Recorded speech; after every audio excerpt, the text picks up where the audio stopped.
Orden de prioridades. Me resulta curioso ver el orden de construcción de aquellos que regresaron a su tierra de la cautividad. Nos narran los libros de Esdras y Nehemías cómo se restauró Jerusalén al regreso de la cautividad. En el capítulo 1 de Esdras nos dice que fueron a Jerusalén aquellos que desearon volver a su tierra, y lo primero que hicieron fue construir un altar. Dice que edificaron el altar del Dios de Israel para ofrecer sobre él holocaustos, como está escrito en la ley de Moisés, varón de Dios.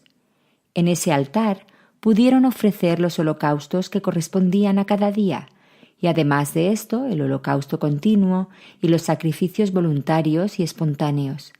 Y el versículo 6 nos dice que los cimientos del templo de Jehová no se habían echado todavía. 1 año y 2 meses después del retorno del pueblo, se echaron los cimientos del templo. Los levitas mayores de 20 años fueron asignados para dirigir la obra del templo, y se comenzó la obra con todos los materiales que habían acumulado.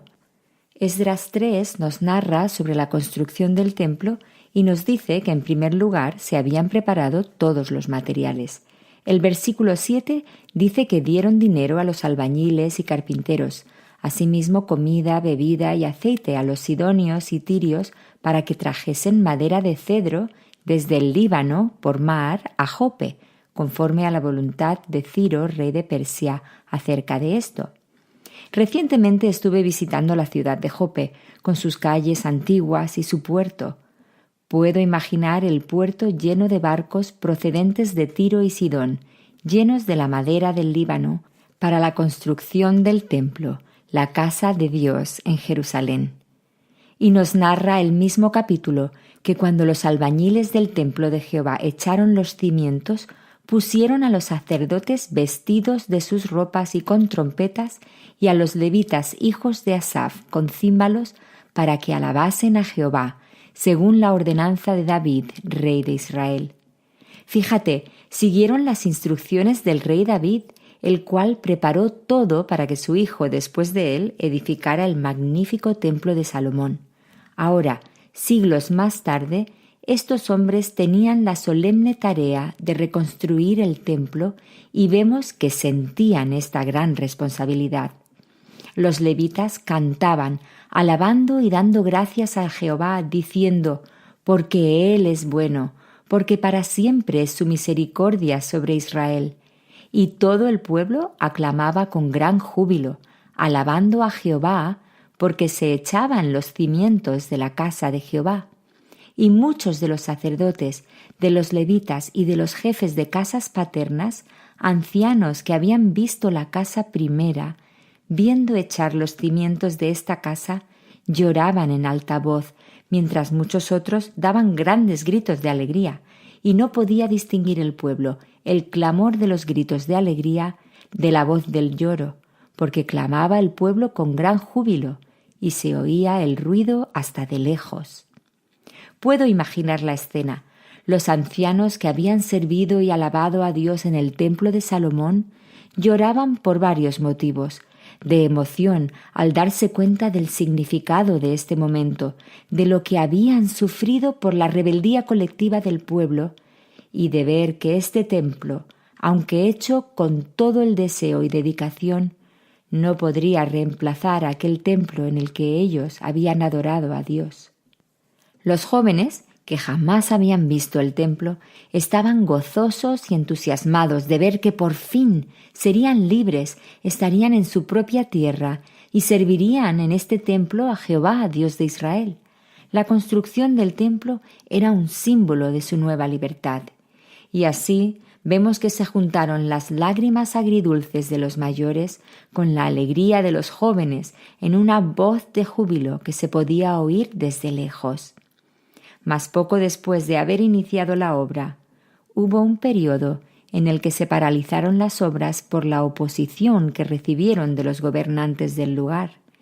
Y leemos que durante este tiempo el pueblo comenzó a acomodarse y seguir sus propios caminos en lugar de servir a Dios. Utilizaron los materiales que debían ser para el templo para construirse casas para sí, y pecaron emparentándose con los enemigos de Dios. Esdras, el escriba que estudiaba la palabra de Dios, vino al pueblo para amonestarles y exhortarlos a la obediencia, intercediendo también a Dios por el pueblo en oración, como vemos en el capítulo 9. Y el pueblo se volvió para buscar a Dios. Al observar a aquellos que volvieron de la cautividad a la vuelta a Jerusalén, vemos que cuando las prioridades son correctas, lo primero que uno hace es establecer un altar. Esto forma la base para después tener una congregación que sirve a Dios. Y cuando establecemos prioridades correctamente, nos ocupamos de nuestra relación con Dios antes de mirar por lo que a nosotros nos viene mejor. Vemos en el libro de Esdras que cuando el pueblo cambió sus prioridades y se amedrentó por la oposición de los enemigos de Dios, tendía a acomodarse y buscar su propio bien. Mas veremos más adelante que cuando confiaron en Dios, éste les abrió el camino para hacer lo correcto. Y cuando edificaron el templo, Dios también permitió que la ciudad fuera reconstruida, como veremos en el libro de Nehemías. El orden correcto de prioridades da preferencia a Dios y deja que Él sea el que abra el camino para nuestro avance personal. Para nosotras, hoy en día, esto significaría establecer un altar personal, buscar un lugar al que podemos ir diariamente a encontrarnos con Dios. Nuestro tiempo personal con Dios tiene que preceder a nuestro tiempo en público, incluso con los del pueblo de Dios.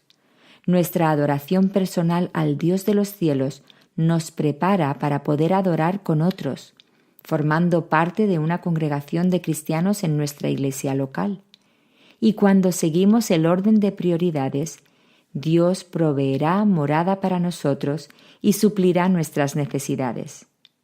Cuando el pueblo de Dios se desvió tras otros dioses, se alejaron de Dios en primer lugar en sus propios corazones. Dios mandó a Esdras para enseñarles la verdad, y vemos que el pueblo se arrepintió y buscó agradar a Dios, y Dios los prosperó.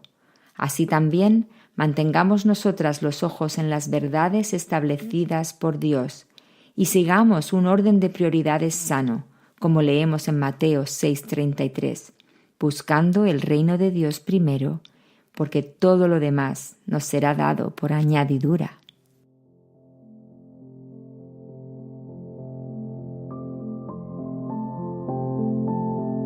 Estás escuchando Reflejos de su Gloria, un programa que tiene como objetivo compartir las enseñanzas de las Escrituras, celebrando la gloria de Dios al conocerle más y mejor.